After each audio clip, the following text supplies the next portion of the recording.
Hello guys, welcome to my blog. আজ আমার ছিল জন্মদিন, তাই আমার মা নিজের হাতে রান্না করেছিল আমার জন্যে।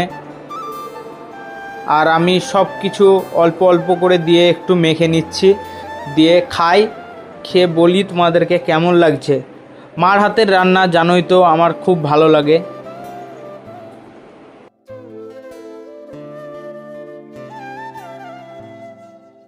এবার খাই।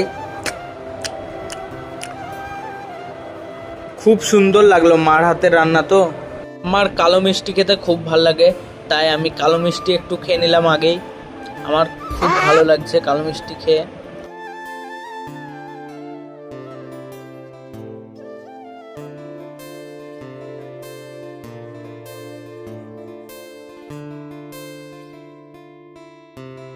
এই দইয়ের বাটিটা দেখে মনে পড়লো, এটা তো রেড কাউয়ের দই। রেড কাউয়ের দই এবার খাই। এই দেখো, খুব সুন্দর লাগলো। আর একটা বড়াও খেয়ে নিলাম।